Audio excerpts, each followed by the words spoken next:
కమల అయితే పల్లవిని చూసి, "పల్లవి నువ్వు మంచి మంచి ఎక్స్‌ప్రెషన్స్ ఇవ్వాలి. అలాగైతేనే కదా ఫోటోస్‌లో బాగా పడతావు. నేను ఫోటోస్ బాగా తీయగలను" అని చెప్పేసైతే అంటూ ఉంటాడు. ఆ మాటలకి అక్కడ ఉన్న పల్లవి అయితే, "నీ మొహం చూస్తే మంచి ఎక్స్‌ప్రెషన్స్ ఎక్కడి నుండి వస్తాయిరా?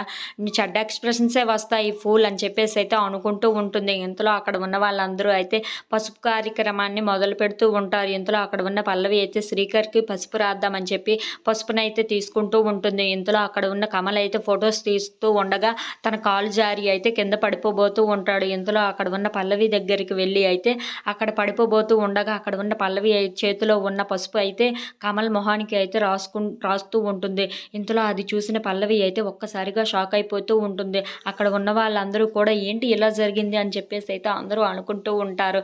ఇంతలో అక్కడ ఉన్న కమల్ అయితే ఒక్కసారిగా షాక్ అయిపోయి పల్లవి వైపు అయితే అలా చూస్తూ ఉండిపోతాడు. ఇంతలో అక్కడ ఉన్న పల్లవి అయితే ఏంటి వీడికి రాశాను నేను అని చెప్పేసి అయితే చాలా కోపంగా కమల్ని అయితే చూస్తూ ఉంటుంది. ఇంతలో అక్కడ ఉన్న పల్లవి మాత్రం చాలా కోపం పడుపుతూ నువ్వేంటి ఇలా చేసావు అని చెప్పేసి అయితే అనుకుంటూ తన వైపు అయితే అలా చూస్తూ మాట్లాడుతూ ఉంటుంది. ఇంతలో అక్కడ ఉన్న కమల అయితే ఏమీ మాట్లాడకుండా సైలెంట్గా అయితే అలా చూస్తూ ఉండిపోతాడు. అక్కడ ఉన్న శ్రీకర్ కూడా ఏంటి ఇలా జరిగిందని చెప్పేసి అయితే అనుకుంటూ ఉంటాడు. If you like this video please like, share and subscribe.